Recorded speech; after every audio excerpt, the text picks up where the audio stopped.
So we wanted to talk about the year in review, right? You and I have both invested a fair amount of money into the crypto space, and we just wanted to go through it, talking about crypto, NFTs, DeFi staking, and nodes. And then I wanted to talk a little bit about what the SOS versus the OpenSea.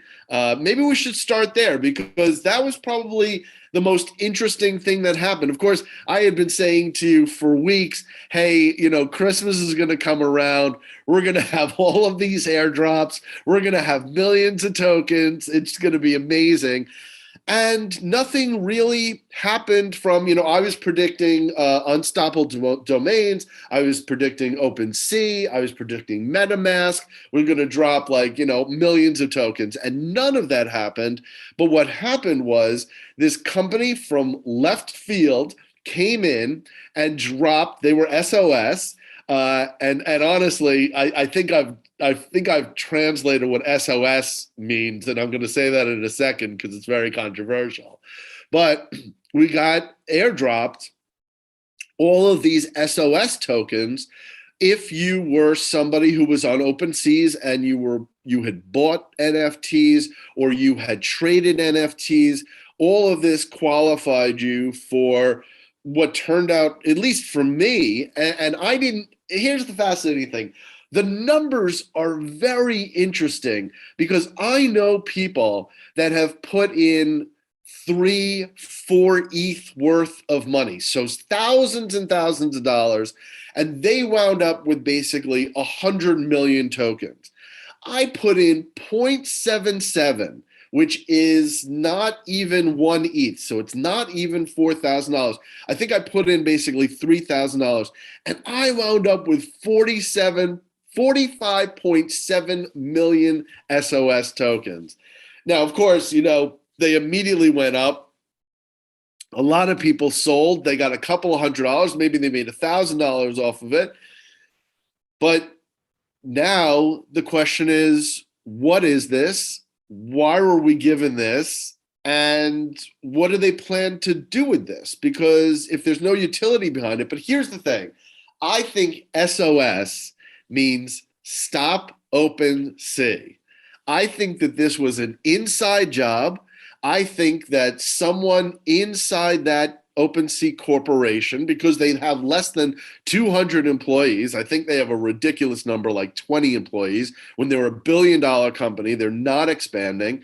And they were thinking about going and doing a stock option, a stock where everybody would have to buy. And that got a significantly negative feedback from the OpenSea community.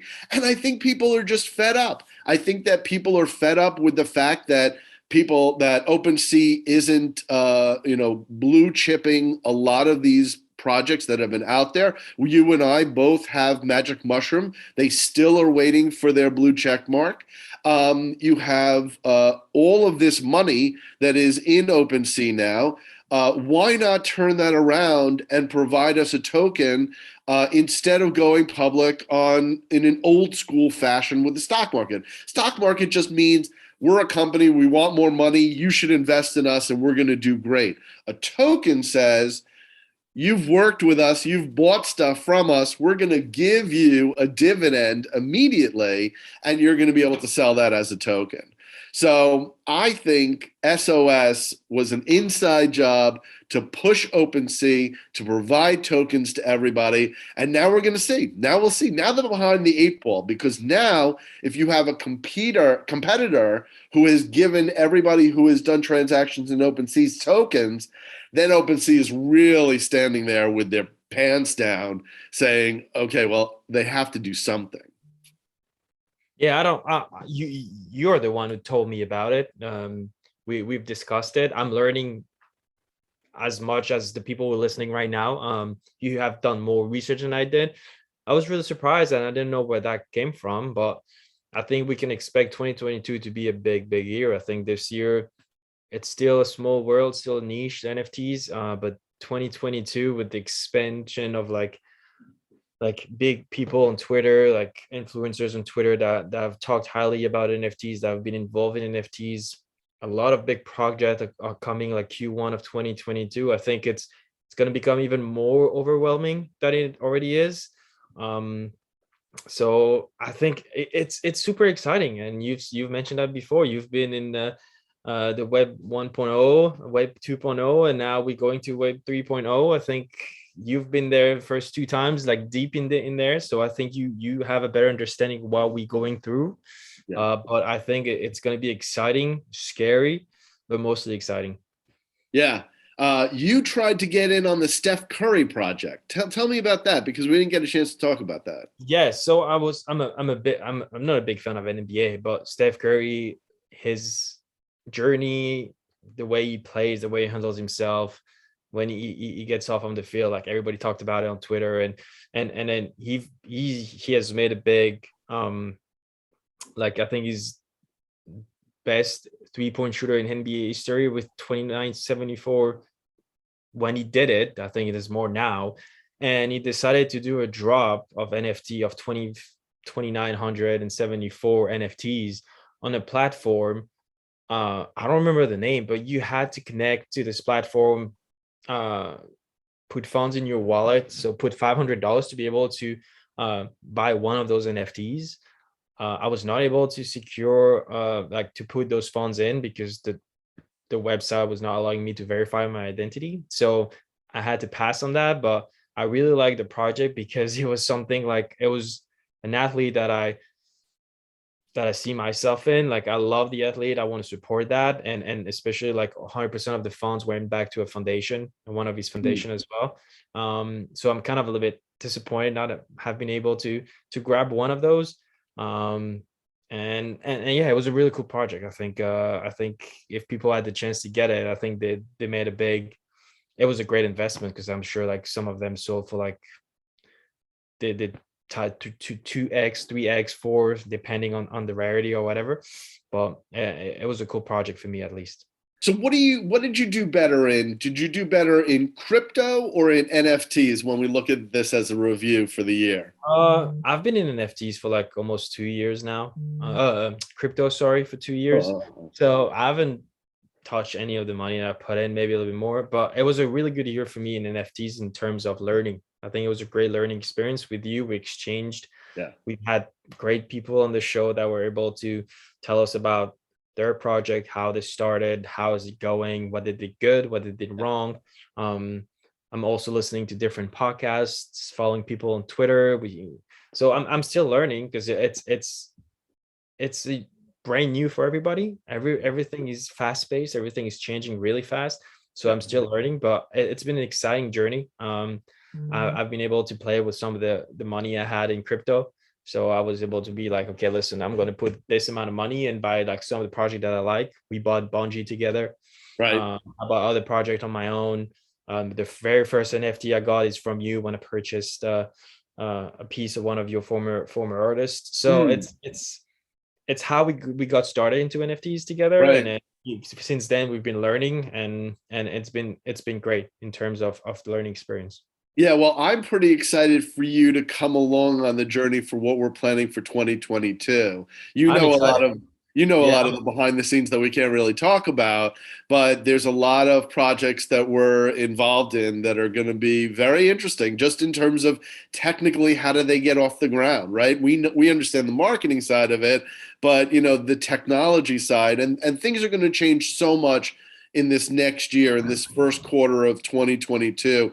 We're going to start seeing. It's funny, we spoke to Panda Dynasty, we spoke to Ganondorf last week, and he really kind of said to me when we were talking about another project, he said 3D is going to be 2022, and he's so right. All of these projects that are launching now, they're all 3D. They all have a tie into the metaverse. And that's what's really going to be super exciting is this shift from the basic PFP to really like an interactive, working, functioning NFT that's going to I have think a place in the metaverse. yeah, I think we've seen a shift already from PFP to um uh like metaverse, like using your avatar in a 3D dimension, and now we're seeing more and more 3D project coming out, like one of the most popular coming out is probably Hey Beast, when you have to be whitelisted. So everything is fast paced, as we said. Everything is changing. Someday, like, you're gonna get something like Bored Ape Yacht Club with a lot of utilities. Someday you're gonna buy something like Sandbox, Decentraland, like all those characters to get on a gamify play to get to earn tokens. And now people are going for like a 3D kind of like community based utility mixed with like a 3D world metaverse. So it's like everything is getting together. And yeah, it's exciting. I think now, like, there's so many projects coming out. And we've learned that the most important is the art and then the community behind it, and how can you still engage the community after you the main process. So Right. is it through gamification, is it through merge events? So it's important for the people that are launching their NFT, and you probably know because you have a lot of things coming out in next year. How they're going to do that, how they're going to be able to engage this community for longer than a few months. Yeah. Yeah, no, it's definitely a challenge. I think that as communities make more demands of these projects, they're going to really move the needle in terms of what each NFT is going to, what the value of each NFT is going to be. I think CryptoPunks and I think Bored Ape Yacht Club is still going to be at the top, but I think we're going to see some really unique and individualized use of the NFT, like we saw with Dr. Zammsy's, and that's amazing. That's going to be an entire game. It's incredible. So I just wanted to give everyone an update. Everyone here who's kind of come back on a couple of episodes here knows that I did some DeFi staking with Metaverse Pro and with Jade Protocol. So Metaverse Pro has dropped another $40 and Jade Protocol has dropped another $200. So I am not going to make the $1 million in 20 days that I was expecting, and I'm very disappointed in that. I just did Soldiers Nodes, which is they're trying to make it a game on the blockchain. It's fascinating. It's a group of French university students.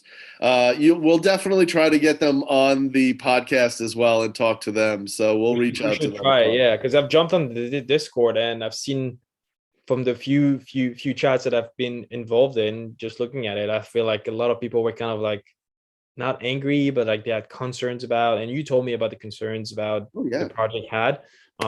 Again, like I want to remind people, just use the money that you afford to lose. Like, $800, you probably not really need them. I know people do need that kind of money, but like if you're willing to lose it, just use it, get used to the space, because it's going to be a big part of the future.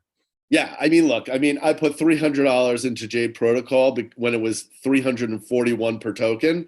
Now it's $23 per token. So I mean, you can't get upset with that. You just have to know that the money that you staked, I'm going to make more coin, and whether that coin goes up in value at some point, I have more coin than I had before. And leaving things in savings in an American bank account, you're making less than 1%, significantly less than 1%. So you're literally, against inflation, losing money when you're putting it into savings.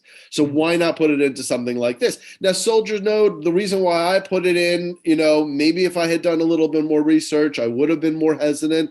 But I believe that putting money into blockchain, DeFi, NFT, as long as it's not a complete rug pull, and that's not what this is. These guys are really working hard. They've now hired a real tech team, a real finance economics team. They're going to figure this out.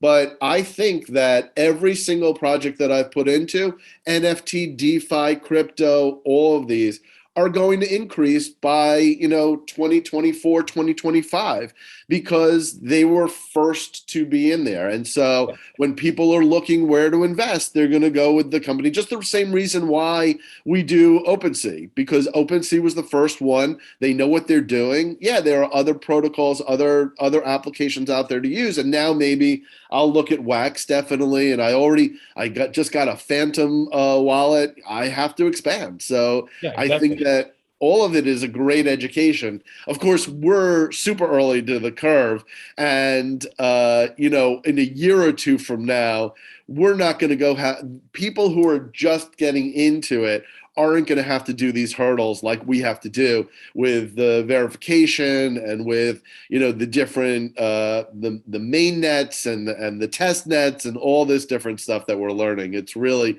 quite amazing, but I think that that'll all get figured out in the next couple of years. Yeah, I think it will be beneficial for the people that start early, getting to know all like the route you can take to get your first NFT to collect. What's your strategy? Do you want to buy and flip? Do you want to buy and hold? Do you want to buy into an NFT project that you like to support the founders, the community? Or there's so many things to take into account that we are still learning, and we've been there for a few months already. A year. Yeah, a year. Florian, we've really been involved in a year, right? So you have to get started at some point. I think it's a good time now. Jump into Discord, Trigonal, or follow someone on Twitter that you really like, and I think that's the way to start. Yep. So let's wrap this up. If you like this content, please hit the like button and subscribe and add notifications. Join us on Twitter, YouTube, Facebook, Twitch, and Discord. You can go to linktree/Trigonal for all of our links.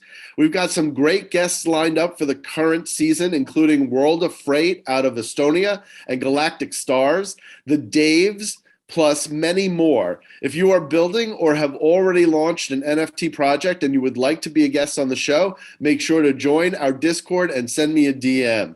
And of course, we will continue to have a POAP giveaway for each episode, so make sure you watch live. Thank you for watching. Have a happy and successful New Year. Anything you want to add, Florian?